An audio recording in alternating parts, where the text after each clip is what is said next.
চারদিকে খা খা রোদ, মাঠের মাটি ফেটে চৌচির হয়ে আছে, ফসলের গাছগুলো সব মরে হলুদ হয়ে গেছে। সিধু তার ক্ষেতের পাশে বসে আছে, সে খুব হতাশ ভঙ্গিতে মাটির দিকে তাকিয়ে আছে। হে সৃষ্টিকর্তা, এক ফোঁটা বৃষ্টিও দিলে না। এই পোড়া মাটি থেকে আমি কিভাবে ফসল তুলব? আমার রানীর মুখের দিকে আমি তাকাবো কি করে? মহেশবাবু সিধুর পেছনে এসে দাঁড়ায়। তার পরনে চকচকে পাঞ্জাবি, চোখে মুখে একটা দুষ্টু হাসি। ওহে সিধু, বসে বসে সৃষ্টিকর্তার নাম জপলে কি আর সুদের টাকা আকাশ থেকে পড়বে? মহেশবাবু, আপনি দেখুন না বাবু, আকাশটা কেমন আগুন হয়ে আছে। এবার ফসলের যা অবস্থা, পেটের ভাত জুটবে কিনা জানি না।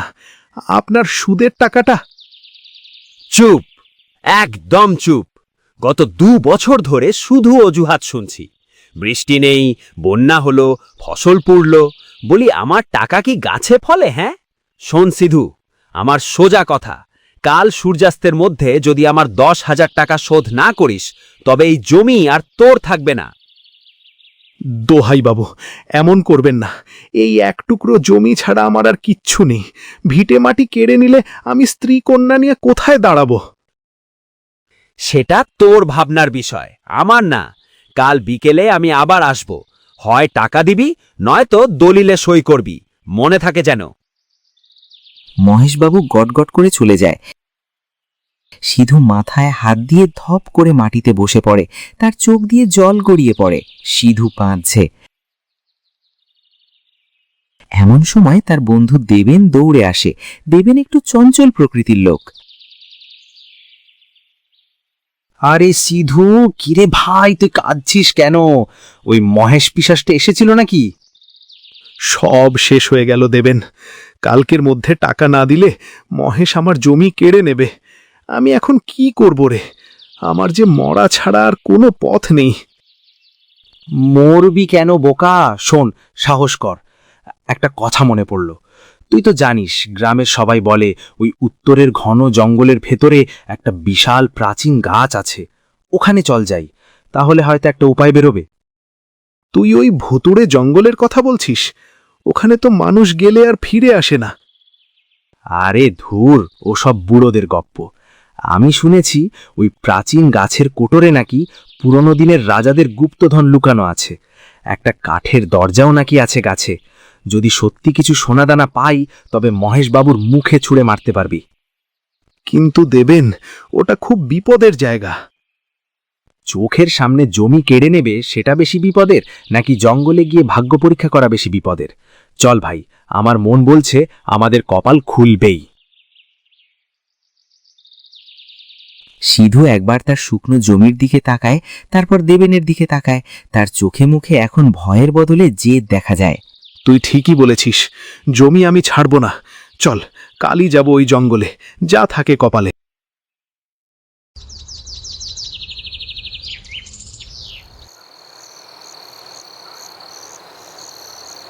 ওগো, তুমি কি সত্যি ওই জঙ্গলে যাবে?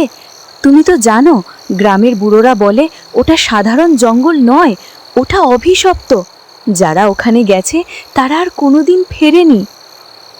আমি জানি মিথিলা, কিন্তু আমার কাছে আর কোনো পথ খোলা নেই। কাল বিকেলের মধ্যে টাকা না দিলে মহেশবাবু আমাদের ভিটে মাটি সব কেড়ে নেবে।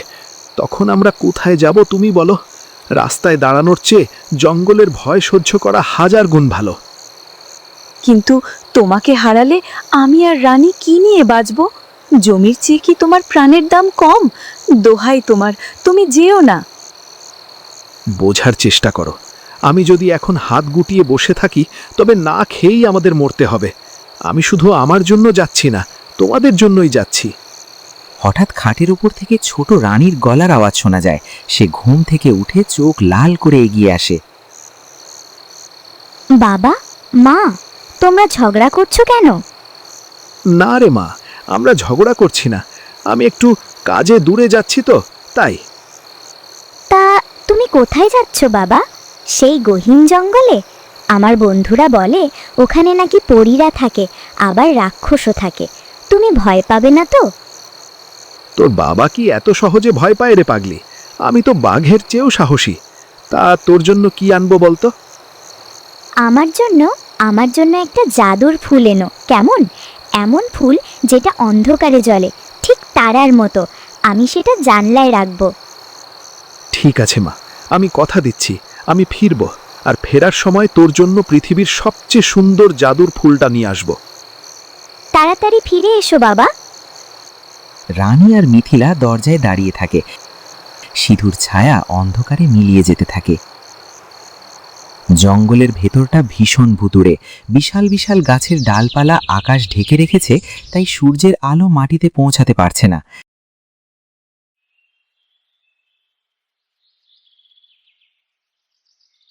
সিধু রে, ও সিধু ভাই, একটু দাঁড়া না রে। আমার মনে হচ্ছে কেউ যেন আমার ঘাড়ের কাছে নিঃশ্বাস ফেলছে। ধুর বকা, ওটা বাতাস। তুই হঠাৎ এত ভয় পেলি কেন রে? তুই না বলেছিলি বাঘের সাথে লড়াই করবি? বাঘ হলে তো কথা ছিল, কিন্তু এটা তো জঙ্গল নয়, যেন ভূতের মেলা। এই দেখ, আমার গায়ের লোম সব খাড়া হয়ে গেছে। চল ভাই, বাড়ি ফিরে যাই। ফিরে গেলে মহেশবাবু আমাদের আস্ত গিলে খাবে। তার চেয়ে এই জঙ্গলের ভূত ভালো। চুপচাপ আয় তো।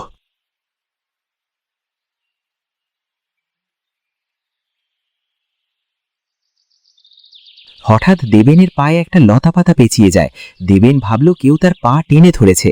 ওরে বাবারে, মারে, আমাকে ধরেছে রাক্ষস। রাক্ষস আমার পা চিবিয়ে খাচ্ছে। সিধু, আমাকে বাঁচা ভাই, আমার কচি পাটা চিবিয়ে খেয়ে ফেললো রে। সিধু চমকে পেছনে ঘুরে দেখে দেবেন মাটিতে গড়াগড়ি খাচ্ছে এবং একটা শুকনো লতার সাথে যুদ্ধ করছে। ওঠ দেবেন, ওঠ। ওটা একটা লতা, রাক্ষস না। তুই তো দেখছি আমাকে হার্ট অ্যাটাক করাবি। ও লতা, আমি তো ভাবলাম। আসলে আমি পরীক্ষা করছিলাম আমার শারীরিক অবস্থা কেমন, বুঝলি? মানে আমি লড়াইয়ের জন্য প্রস্তুত কিনা। ধুর, চুপ কর তো। তুই কি বাচ্চা মানুষ? আর একটুও শব্দ করবি না। আমরা মনে হয় আমরা এসে পড়েছি। তারা হাঁটতে হাঁটতে জঙ্গলের একেবারে গভীরে একটি ফাঁকা জায়গায় এসে পৌঁছায়। সামনে একটি বিশাল কয়েকশো বছরের পুরনো বটগাছ। গাছটির ঝুড়িগুলো সাপের মতো ঝুলছে। গাছটির শেকড়গুলো মাটির ওপরে এমনভাবে পেঁচিয়ে আছে যেন সিংহাসন। দেবেন, দেখ, ওটাই সেই গাছ। দাদু যেমন বলেছিল ঠিক তেমন। বাপ রে বাপ, গাছ তো নয়, যেন পাহাড় দাঁড়িয়ে আছে। সিধু, এই দরজার ডিজাইনটা আমার ঠিক সুবিধের মনে হচ্ছে না। দেখছিস না ওই খোদাই করা মুখটা যেন আমার দিকে তাকিয়ে ভেঙচি কাটছে? চল ভাই, ফিরে যাই। আমার মনে হচ্ছে এটা খুললে ভালো কিছু হবে না। ফিরে যাওয়ার আর সুযোগ নেই দেবেন।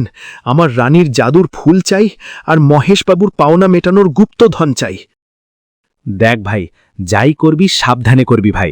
দেখিস আবার দরজা খুলে মহেশবাবু বেরিয়ে না আসে।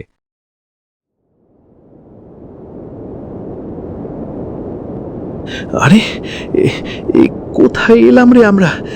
1 সেকেন্ড আগেও তো ঘামে গায়ের জামা ভিজেছিল, আর এখন গা হাত পা সব কাঁপছে কেন রে?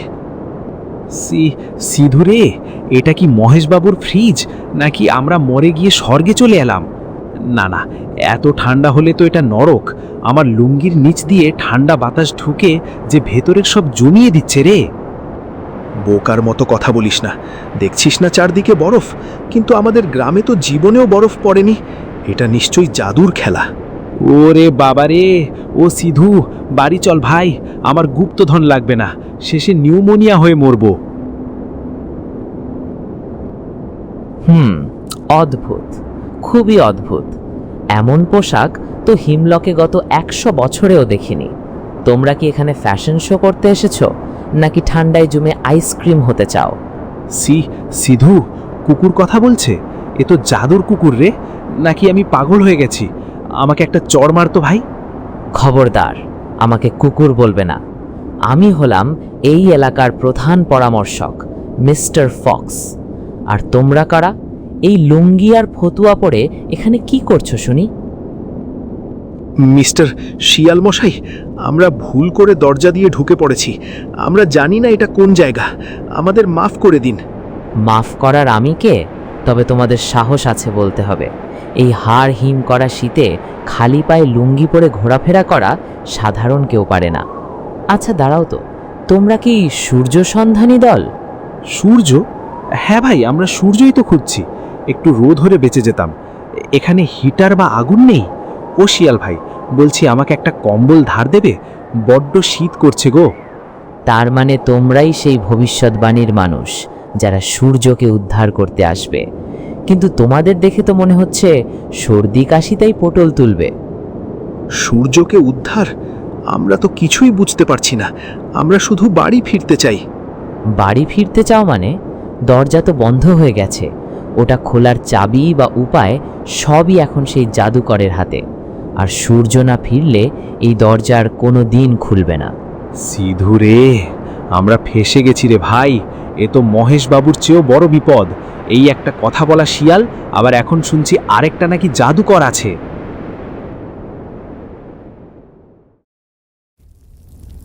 গুহার ভেতরটা বেশ সাজানো গোছানো। একদিকে কাঠের তাকে বইপত্র, মাঝখানে একটা অগ্নিকুণ্ড জ্বলছে। জীবনটা ফিরে দিলাম রে সিধু। এই শিয়াল ভাই তো দেখছি মানুষ, মানে শিয়াল হলেও একদম মানুষের মতো। ভাই, তোমার নামটা যেন কি? আমার নাম মিস্টার ফক্স। তোমরা এখন যেখানে আছো এই রাজ্যের নাম হিমলক। একসময় এখানেও তোমাদের পৃথিবীর মতো সবুজ ঘাস আর ঝলমলে রোদ ছিল, কিন্তু এখন শুধুই বরফ। কেন মিস্টার ফক্স, হঠাৎ এমন হলো কেন? আর আমরাই বা ফিরবো কি করে? সবই সেই দুষ্টু জাদুকর অন্ধকারাসুরের কাজ। সে আলো সহ্য করতে পারে না, তাই সে তার জাদু বলে আকাশ থেকে সূর্যকে চুরি করে এনে এই ছোট্ট কাঁচের বয়ামে বন্দী হয়ে জাদুকরের প্রাসাদে পড়ে আছে। হ্যাঁ, সূর্যকে বয়ামে ভরে রেখেছে? মানে সূর্যের আচার বানাবে নাকি? আর এত বড় সূর্য বয়ামে ঢুকলো কি করে? এটা জাদুর জগৎ দেবেন। এখানে আকার বা সাইজ ছোট বড় করা যায়, কিন্তু সমস্যাটা অন্য জায়গায়। সূর্য না থাকায় এই রাজ্য ধীরে ধীরে মারা যাচ্ছে। তোমরা তো জানো গাথের বেঁচে থাকার জন্য সূর্যের আলো কতটা জরুরি। ধুর, সূর্য না থাকলে কি হয়? লাইট জ্বালালেই তো হয়। চুপ কর দেবেন। মিস্টার ফক্স ঠিকই বলছেন। আমি পঞ্চম শ্রেণী পর্যন্ত পড়েছি, তাই আমি জানি সূর্যের আলো ছাড়া গাছপালা খাবার তৈরি করতে পারে না। গাছের পাতা সবুজ থাকে না। একদম তাই। বিজ্ঞান বলে উদ্ভিদ সূর্যের আলো ব্যবহার করে সালোক সংশ্লেষণ প্রক্রিয়ায় খাদ্য তৈরি করে। আর গাছ না বাঁচলে আমরা অক্সিজেন পাবো না, খাবারও পাবো না। এই হিমলকের পশু পাখিরা না খেয়ে মরতে শুরু করেছে। যদি শিগগিরই সূর্যকে মুক্ত করা না যায়, তবে এই পুরো জগৎটাই বরফের নিচে চাপা পড়ে চিরতরে শেষ হয়ে যাবে। তার মানে সূর্যকে মুক্তি না করলে এই জগৎও বাঁচবে না, আর আমরাও আমাদের পৃথিবীতে ফিরতে পারবো না। কারণ সূর্য না উঠলে তো বরফ গলবে না, আর দরজাও খুলবে না। ঠিক ধরেছ, কিন্তু জাদুকরের প্রাসাদে ঢোকা তো প্রায় অসম্ভব। অসম্ভব হলেও আমাদের যেতে হবে। আমার ফসলের মাঠ যেমন রোদের অভাবে মরে গেছে, এখানকার অবস্থাও তাই। আমি একজন কৃষক হয়ে এই জগৎকে মরতে দিতে পারি না। মিস্টার ফক্স, আপনি দয়া করে আমাদের পথ দেখান। আবার ওই ঠান্ডায় বেরোবো? আচ্ছা, জাদুকরের প্রাসাদে কি হিটার আছে? থাকলে চল যাই।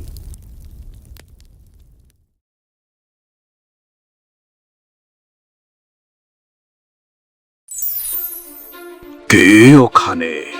আমার নিস্তব্ধতা ভাঙার এত বড় সাহস কার হলো? তুচ্ছ মানব, তোমরা ভেবেছ আমার চোখ ফাঁকি দিয়ে প্রাসাদে ঢুকবে? আমার জাদুর আয়নায় আমি তোমাদের প্রতিটি পদক্ষেপ দেখেছি। এখন মৃত্যুর জন্য প্রস্তুত হও। আমি তোমাদের বরফের মূর্তিতে পরিণত করব। আমি আমি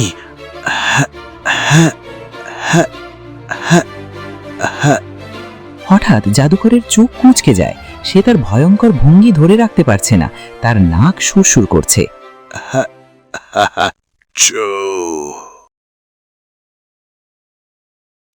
ওরে সিধু, এটাই কি সেই ভয়ঙ্কর জাদুকর? এর তো সর্দি লেগেছে রে। ও জাদুকর দাদু, বুকে ভিক্স বা অন্য কোনো মলম লাগান না কেন? এই ঠান্ডায় ভারী কাপড় ছাড়া ঘুরলে তো হাঁচি হবেই। ওরে দেবেন, পাগল হলি নাকি? হাসিস না, ও আমাদের মেরে ফেলবে। চুপ কর মূর্খরা। এই অভিশপ্ত সূর্যের আলোর অভাবে আমার প্রাসাদে হিটার কাজ করছে না, তাই আমার এই দশা। কিন্তু ভেবো না আমি দুর্বল। জাদুকর মশাই, আপনি নিজেও এই শীতে কষ্ট পাচ্ছেন। সূর্যকে মুক্তি দিলেই তো রোদ উঠবে, আপনার সর্দিও ভালো হয়ে যাবে। কেন মিছেমিছি সূর্যকে আটকে রেখেছেন? বোকা মানব, কষ্ট পেলেও আমি অন্ধকার ভালোবাসি। সূর্য আমার শত্রু, আর তোমরা এখন আমার বন্দী। এখান থেকে পালাবার কোনো পথ নেই। সিধু, জাদুকরের সর্দি থাকতে পারে, কিন্তু জাদুর জোর মনে হয় কমেনি। এখন কি হবে রে? তোমরা আমার প্রাসাদে ঢুকেছ, আমার শান্তিতে ব্যাঘাত ঘটিয়েছ। এর শাস্তি একটাই, মৃত্যু। আমি তোমাদের বরফের পাথর বানিয়ে আমার বাগানে সাজিয়ে রাখব। সিধু ভাই, আমি বরফের পাথর হতে চাই না। এমনিতেই আমার শীত বেশি। জলদি কিছু একটা কর ভাই। থামুন জাদুকর মশাই। কেন? মৃত্যুর আগে শেষ কোনো ইচ্ছে আছে নাকি? হ্যাঁ আছে। আমাদের দেশে নিয়ম আছে, কাউকে সাজা দেওয়ার আগে তার শেষ ইচ্ছা পূরণ করতে হয়। আপনি তো নিজেকে মহা ক্ষমতাধর বলেন, কিন্তু আপনার কি বুদ্ধি আছে, নাকি শুধু ওই জাদুর লাঠির জোরেই লাফান? কি? তুমি আমার বুদ্ধির অপমান করছ? আমি এই মহাবিশ্বের সবচেয়ে জ্ঞানী জাদুকর। মুখে বললেই তো হবে না, প্রমাণ দিন। গায়ের জোরে দুর্বলকে মারা তো কাপুরুষের কাজ। যদি সত্যিই জ্ঞানী হন, তবে বুদ্ধির লড়াইয়ে আমাদের হারান। যদি আপনার ধাঁধার উত্তর দিতে না পারি, তখন যা খুশি করবেন। বেশ, তুচ্ছ মানব, আমি রাজি। দেখা যাক তোমাদের মগজে কতটা ঘিলু আছে। কিন্তু মনে রেখো, উত্তর ভুল হলেই তোমরা শেষ। প্রথম ধাঁধা। জিনিসটা তোমার, একান্তই তোমার, কিন্তু তুমি নিজে সেটা যতটা ব্যবহার করো, তার চেয়ে অন্যেরা সেটা বেশি ব্যবহার করে। বলো তো, জিনিসটা কি? আমার আমার লুঙ্গি? না না, ওটা তো আমিই পরছি। টাকা? না, আমার তো টাকাই নেই। সিধু, এটা নিশ্চয়ই মহেশবাবুর সুদের খাতা। শান্ত হও দেবেন। জাদুকর মশাই, এটার উত্তর খুব সহজ। উত্তর হল আমার নাম। কারণ আমার নাম আমি ডাকি না, অন্যরাই আমাকে ওই নামে ডাকে। ঠিক হয়েছে, কিন্তু ভেবো না বেঁচে গেছ। এবার এটা অনেক কঠিন। দ্বিতীয় ধাঁধা। আমার কোনো গলা নেই, কিন্তু আমি কথা বলি।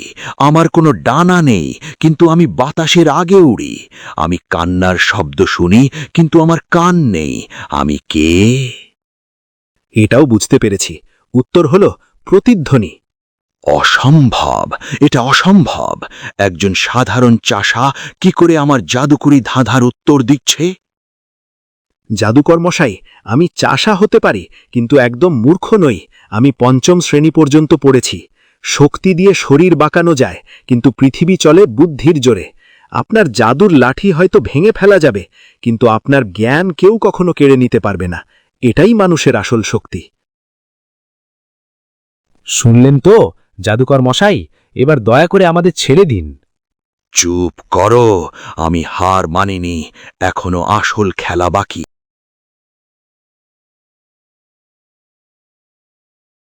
কিভাবে একটা সাধারণ গ্রামের মানুষ কিভাবে আমার সব ধাঁধার উত্তর দিল? এটা হতে পারে না। আমার জ্ঞানে কোথাও কি ভুল আছে? না না, আমি শ্রেষ্ঠ।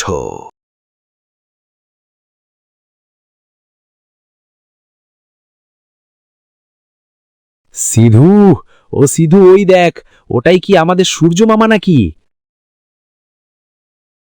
আরে আস্তে কথা বল, জাদুকর শুনে ফেলবে তো। হ্যাঁ, ওটাই মনে হচ্ছে। আমাদের ওকে ওখান থেকে সরাতে হবে। সরাবো মানে? ও তো আমাদের চাটনি বানাবে এখন। গ্রামে কাদা রাস্তায় হাঁটার অভিজ্ঞতা আজ কাজে লাগাতে হবে। যথেষ্ট হয়েছে, ধাঁধার খেলা শেষ। এবার আমি তোমাদের সত্যি সত্যি মাকড়সা বানিয়ে আমার জালের মধ্যে আটকে রাখব। দেবেন রে, তুই তৈরি থাক। এই নাও আমার চূড়ান্ত জাদু।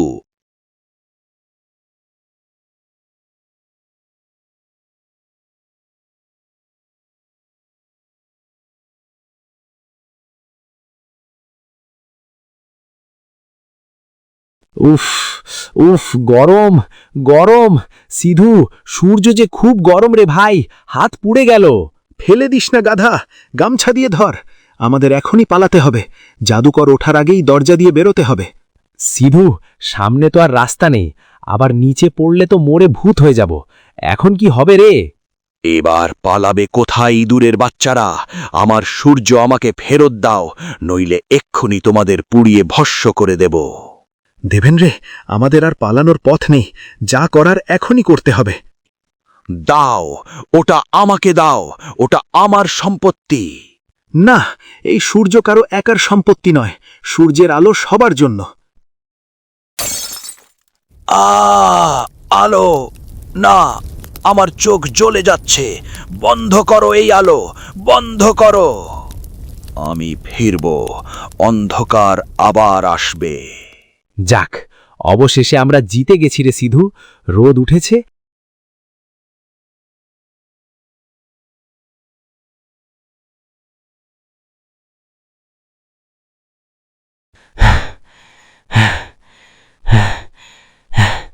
তাড়াতাড়ি করো, খুব তাড়াতাড়ি করো, আমার পিছু পিছু এসো। বরফ গলে এখনই জলোচ্ছ্বাস শুরু হয়ে যাবে। এখানে বেশিক্ষণ থাকলে তোমরা ওই জলোচ্ছ্বাসও ভেসে যাবে। ওহ, মিস্টার ফক্স, আপনি এসেছেন? বন্ধু তো বিপদের দিনেই চেনা যায়। জলদি চলো। সূর্য ওঠায় দরজাটা খুলতে শুরু করেছে, কিন্তু বেশিক্ষণ খোলা থাকবে না। তাড়াতাড়ি চলো। বিদায় হিমলক, বিদায় অন্ধকার।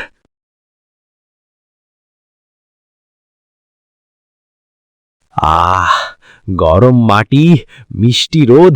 সিধু ভাই, আমরা বেঁচে আছি। ঠান্ডায় আমার লুঙ্গিটা জমে বরফ হয়ে গেছিল। আহ, এখন কি আরাম লাগছে।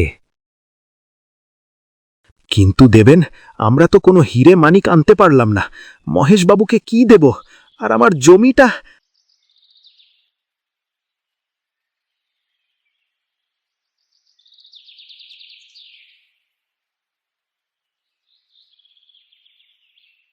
কি হে সিধু, জঙ্গল থেকে ফিরলে? তা গুপ্তধন কই? নাকি ভূতের ভয় পেয়ে পালিয়ে এসেছ? সূর্য ডুবতে আর দেরি নেই। হয় আমার টাকা দাও, আর না হলে এই জমি ছাড়ো। মহেশবাবু, টাকা আনতে পারিনি, কিন্তু জাদু জগৎ থেকে এই সূর্যমুখী বীজগুলো এনেছি। এগুলোর দাম টাকার চেয়েও বেশি। আপনি এগুলো নিন, বিনিময়ে আমার জমিটা ছেড়ে দিন। বীজ? তুই পাগল হয়েছিস নাকি সিধু? আমি চাই টাকা, আর তুই দিচ্ছিস পাখির খাবার?